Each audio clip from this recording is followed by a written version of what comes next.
My name is Mark Lowry. I am the Assistant Director of the New York State Department of Environmental Conservation's Office of Climate Change. I want to thank those of you who are here today and for your interest in DEC's updates to its projections of sea level rise along the state's tidal coast.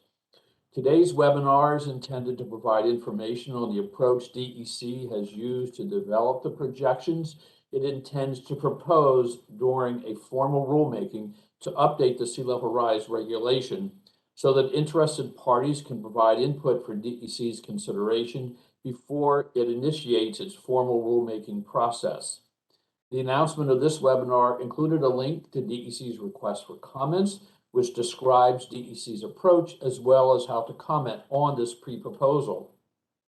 During today's webinar, I will provide a description of DEC's intended approach and will answer as many questions as I can. You may type questions into the chat window at any time during the webinar. My colleague Lauren Steinberg will be helping us this morning by moderating the chat and making sure that we are working out technically. So, next. In response to the trend of increasing losses due to floods in New York State, and in particular the damage and death caused by Tropical Storm Lee and Hurricanes Irene and Sandy, New York State enacted the Community Risk and Resiliency Act, which we often refer to as CARA, in 2014. CARA required, among other things, that DEC promulgate a regulation to adopt official state sea level rise projections, and that applicants for permits for major projects in a small number of DEC's regulatory programs demonstrate that they had considered future physical risk due to sea level rise, storm surge, and flooding in their project design. In 2019, the state enacted the Climate Leadership and Community Protection Act. The primary focus of the Climate Act, as it's commonly referred to, is to set greenhouse gas emission limits for 2030 and 2050. But it also made some significant amendments to the original language of CARA, including extending the requirements of CARA to virtually all DEC permit programs. Pursuant to CARA, this DEC adopted 6 NYCRR Part 490 in February 2017. The adopted projections were derived from those developed for the NYCRR-funded climate study as updated in 2014. To develop these projections, researchers at Columbia University modeled the sea level rise effects of several factors that influence global sea level rise: thermal expansion of ocean waters, melting of land-based ice, and storage of water on land due to human activities. To provide projections more specific to New York State, they then added components related to the change in ocean height that results from changes in oceanic currents, change in the gravitational pull on ocean waters as ice mass decreases, and for rise and subsidence of the Earth's surface in response to glacial retreat. The 2017 projections included 5 rates of rise scenarios, low through high, through 3 time slices and 2100. Note that the high projection by 2100 for all 3 tidal regions of the state was about 6 feet. Part 490 did not and does not create any compliance obligation on anyone in and of itself. However, we can assume that the intent of the legislature in requiring DEC to develop these regulations with these projections was that they would be used for regulatory purposes. Still, CARA does not explicitly require consideration of these specific projections in DEC or other regulatory programs, but CARA does require DEC to develop, quote, guidance for implementation of the statute. Therefore, DEC developed guidance on consideration of future flood risk for use in DEC permit review and optional use in local planning and permitting. DEC issued its state flood risk management guidance and 3 related guidance documents in the summer of 2020. The flood risk management guidance provides non-binding technical guidance to agencies and is available for incorporation into program-specific guidance, regulations, etc., as well as for programs not covered by CARA, for example, community planning. DEC has begun incorporating this guidance into permit programs and associated guidance. For example, we have updated the statewide general permit for stream activities, which mostly applies to routine repairs and replacement of culverts, bridges, and utility lines, and stabilization of stream banks. Coverage under this general permit requires submission of a joint application form, for which there is now an attachment to guide and document compliance with CARA through use of the guideline elevations included in the state flood risk management guidance. Further, DEC has posted a new asset management guide on its website to help water treatment works owners and operators develop asset management programs suited to each unique wastewater treatment system and the goals of the community. This guide will help municipalities plan and budget for the capital improvements and management strategies necessary to run their facilities as efficiently and economically as possible, including under projected sea levels. We are working once again with researchers at Columbia University to update the projection regulation, but we'll draw our projections from relative and local projections provided by the Intergovernmental Panel on Climate Change in its 6th assessment report. The 2020s interval will be replaced in this update by a 2030s interval, and we propose to include a 2150 projection, as well as scenarios that include low probability but high consequence rapid ice melt that could add substantially to sea level rise during the latter part of this century. In developing its assessment report 6 projections, the IPCC assessed the individual contributions of the drivers of projected sea level change and combined them to project total change, the same approach used by our researchers in 2017.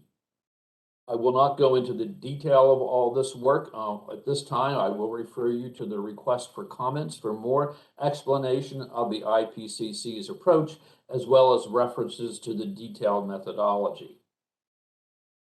For AR6, Assessment Report 6, the IPCC identified illustrative emission scenarios known as shared socioeconomic pathways, each of which describes a different political and socioeconomic future without additional greenhouse gas reduction activities. The SSPs are further refined by the addition of a representative concentration pathway that is consistent with that shared socioeconomic pathway. The intent is to provide a range of standardized possible futures to aid in analysis and decision-making. Other researchers have estimated the likely warming by 2100 for each of these scenarios, as shown on this slide. AR6 provided projections for 7 scenarios, 5 scenarios for which it had at least medium confidence in the sea level rise projections, and 2 more scenarios that it considered plausible, but for which there was low confidence that they would occur. Of these 2 low confidence projections, SSP1 2.6 is a very optimistic narrative of rapid greenhouse gas emission reductions and relatively low sensitivity of the Earth's system to changes in global temperatures. More significant to our purposes is SSP 8.5. That is the shared socioeconomic pathway 5 with representative concentration pathway 8.5, which has often been referred to as business as usual with regard to greenhouse gas emissions. You will note that the IPCC has provided both medium confidence and low confidence sea level rise projections for this scenario, which describes continued development and use of fossil fuels. The low confidence projections include components of sea level rise that are consistent with very rapid melt of land-based ice and potential collapse of Antarctic ice cliffs, about which there is great uncertainty among researchers as to the extent and pace these factors would develop. NASA has provided the global and relative or local projections through its sea level rise projection tool shown here, and the Columbia researchers obtained more complete data sets directly from the IPCC for their current work. Recall again that AR6 provides 7 sets of projections based on 5 different emission scenarios. However, the IPCC in Assessment Report 6 does not indicate the relative probabilities that any one of these 5 scenarios will be closest to the actual future. Each of these scenarios would lead to a different level of warming, and both the rate of sea level rise and the ultimate maximum rise are dependent on the level of greenhouse gas emissions. Therefore, DEC's projections will be largely driven by its selections of emission scenario or scenarios to be included in the analysis. At this point, DEC intends to propose projections based on a combination of projections from three scenarios, SSP 2 4.5 and both the SSP 5 8.5 scenarios. SSP 2 4.5 is consistent with the commitments made by the nations through the Paris Climate Agreement to reduce greenhouse gas emissions, but they are likely to lead to about 2.7 degrees centigrade warming by 2100. However, we also know that very few, if any, nations are currently in compliance with their stated commitments to reduce greenhouse gases. Further, evidence is accumulating of the creation of positive feedback loops between warming and increased rates of greenhouse gas emissions, as well as of greater sensitivity of the Earth-ocean system to warming, including potential rapid ice melt. The combination of these three scenarios provides a range of potential futures for decision makers to consider. And these projections look like this. And I just want to note that these are proposed, potentially proposed. Again, notice the addition of a 2150 projection and of a new very high projection, which is based on work that projects the potential effect of very rapid ice melt and ice cliff collapse before the end of this century. We do not anticipate incorporating this very high projection into regulatory reviews at this point, but we intend to include it for consideration where decision makers believe its use may be warranted. How do these projections compare with 2017 projections? I've tried to use some color scaling to highlight the differences between the 2017 and the proposed 2023 projections. I want to point out that the flood risk management guidance I described earlier refers almost exclusively to the medium and high, not the very high, the medium and the high projections. In general, that guidance recommends consideration of the medium projection in siting and design of non-critical facilities and of the high projection for critical facilities. Thus, for our regulatory purposes, the medium and the high projections are the most relevant. Excuse me. The red shading in the low and low medium columns indicates that the newer low and low medium recommended projections are much higher than in the 2017 version. The medium and high medium projections are very similar between 2017 and 2023. And the green indicates that the high 2023 projections are somewhat lower than the 2017 high projections, reflecting, even considering the possibility of rapid ice melt, the influence of expected reduced global emissions.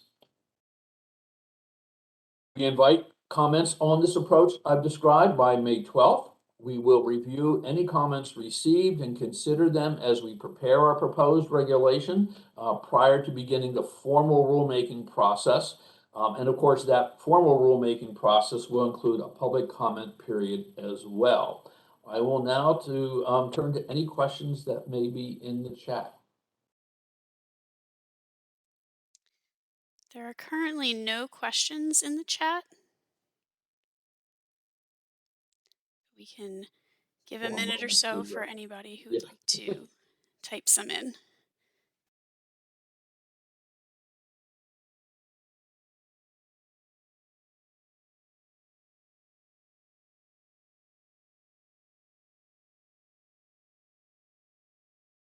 Since we're not being overwhelmed in the chat, Lauren, we could invite folks to raise their hands and ask to be unmuted if they're more comfortable verbalizing a question.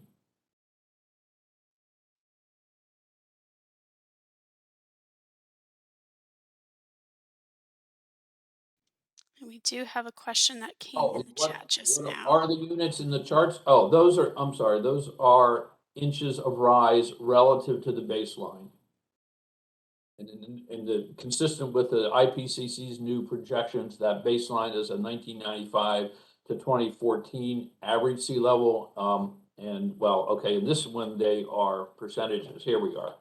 I apologize, that chart was mislabeled. So here we're talking inches relative to the baseline.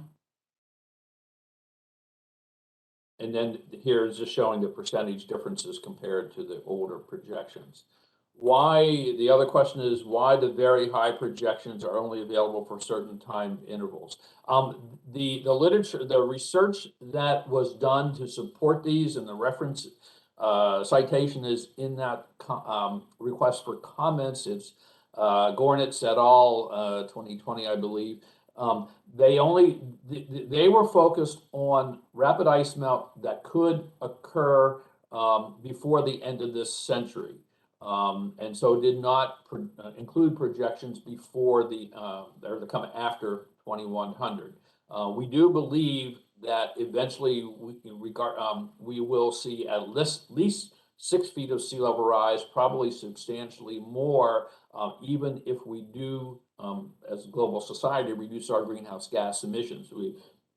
There have been reports of some estimates that even if we were to halt greenhouse gas emissions today, we have already baked in about 6 feet of global sea level rise. It might take a couple centuries to reach that point, but again, many researchers believe we have already baked in that amount, and for a number of reasons, New York State is experiencing and will continue to experience greater rates of sea level rise than experienced on average globally. Let's see.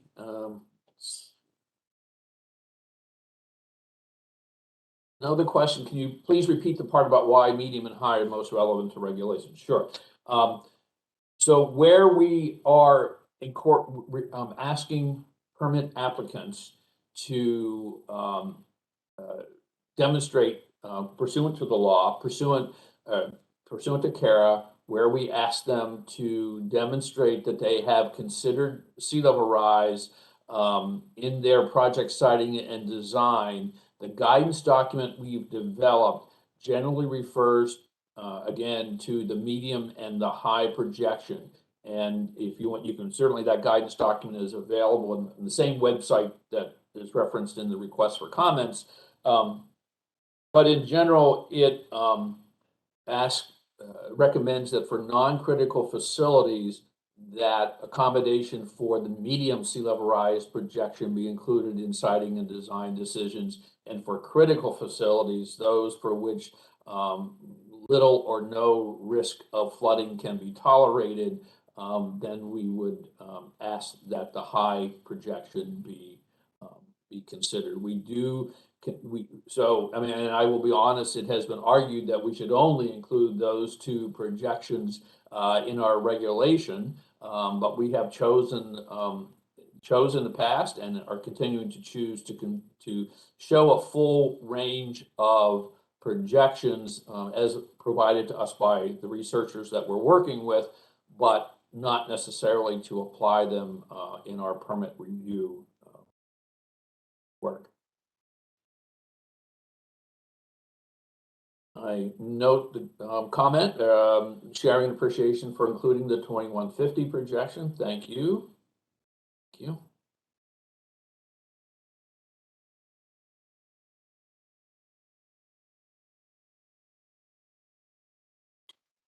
Are there any other questions or comments?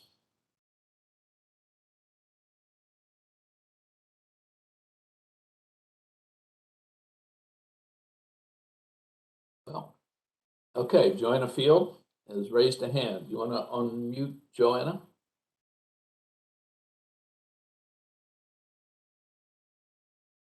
Thought it'd be easier to speak to this.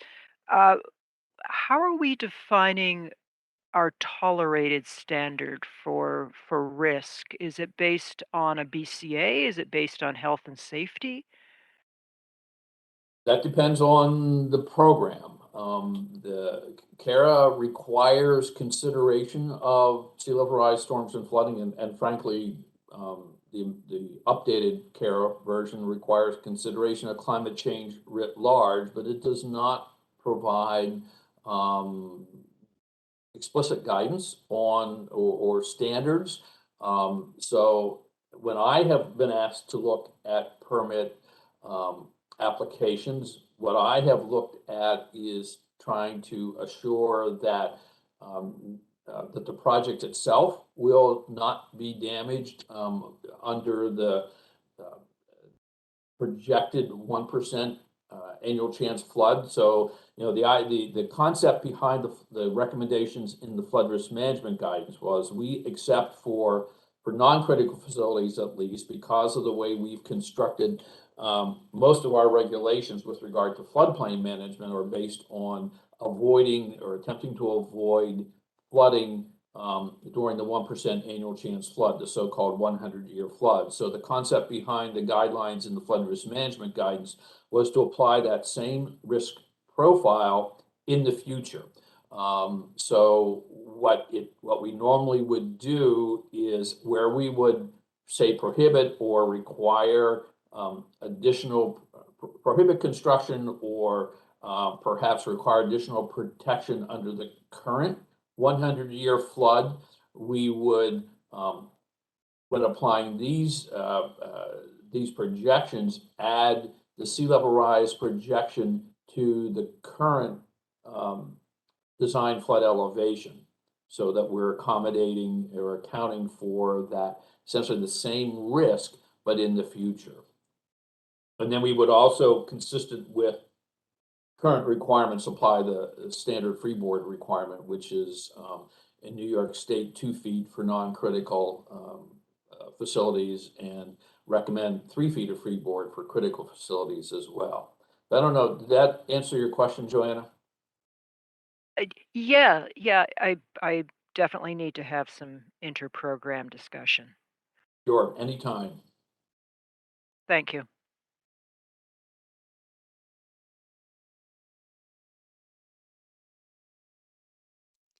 We have another question in the chat, Mark.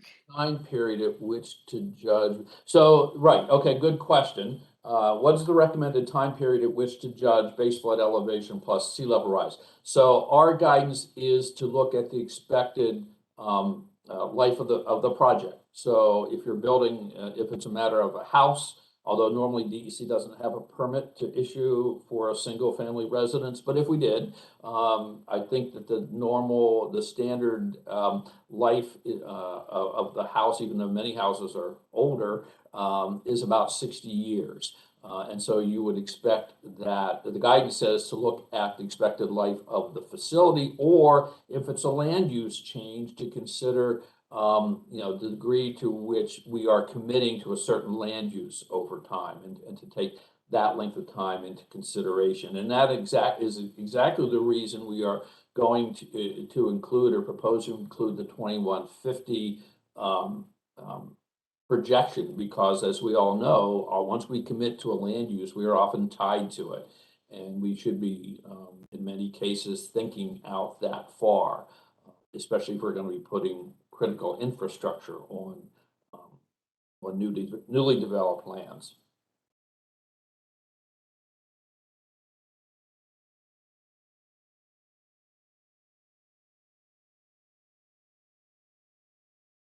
Anything else?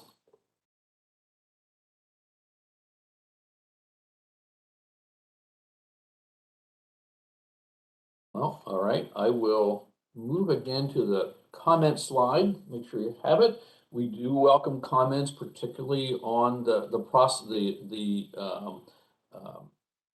approach we're taking. We'll consider all comments we receive between now and May 12th before we formulate our formal proposal.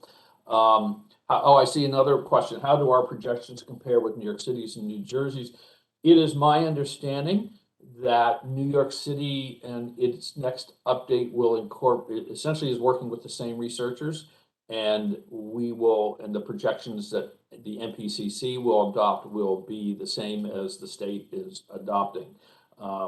That is my understanding. I don't want to say that for sure, but we have had conversations with representatives of the city government, and that is my understanding. And we took a similar approach in 2014 or 2017, which was using the same researchers, so there was consistency between the city and the state.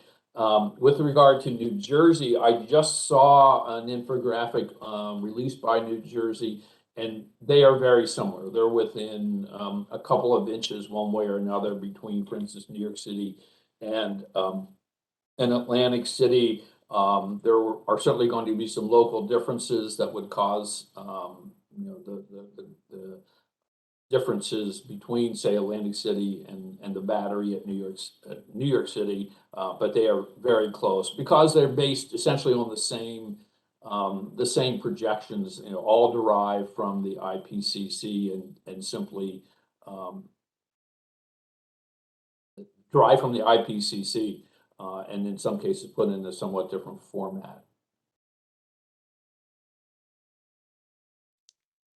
We have a few more questions coming in the Okay, chat, Mark. yeah, I see the geographic cutoff, yeah, and frankly, that division at Kingston, we don't, I'm not sure that geologically there is a, um, uh, that, well, what we're trying to account for by having those different regions is the different rate of subsidence, different rates of subsidence and rise. And what our understanding from the literature that's available is that the rate of subsidence south of Kingston, and I think what creek we used, the creek is defined in the regulation, just so we have a geographically identifiable landmark to separate the region. But the subsidence south of Kingston is greater than it is, and in fact, the north of Kingston, the valley could be rebounding. So it's not rebounding so fast enough to overcome the effects of sea level rise, but it does result in a slightly less rate of rise north of Kingston than to the south.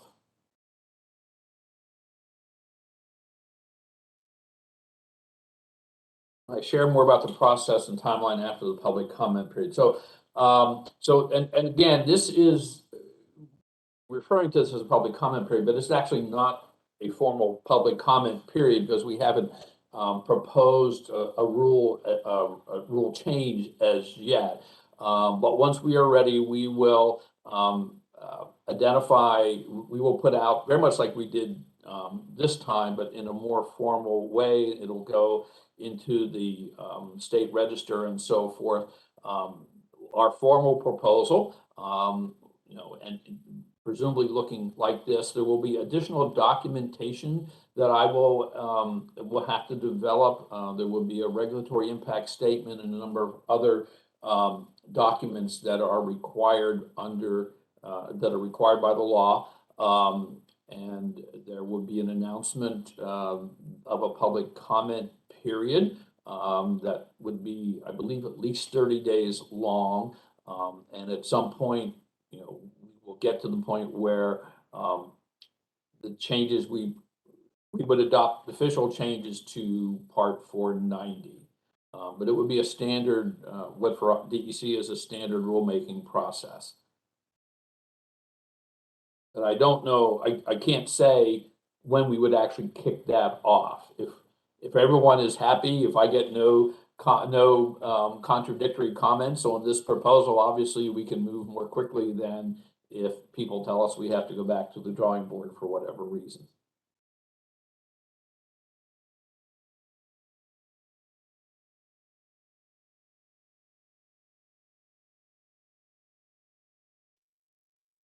I'm not seeing any more hands up or any new questions in the chat at this time. Right. Well, let's do one last call.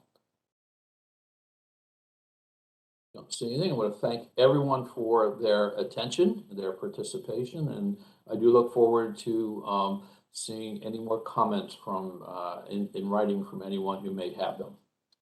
Thank you, and I guess we can close then.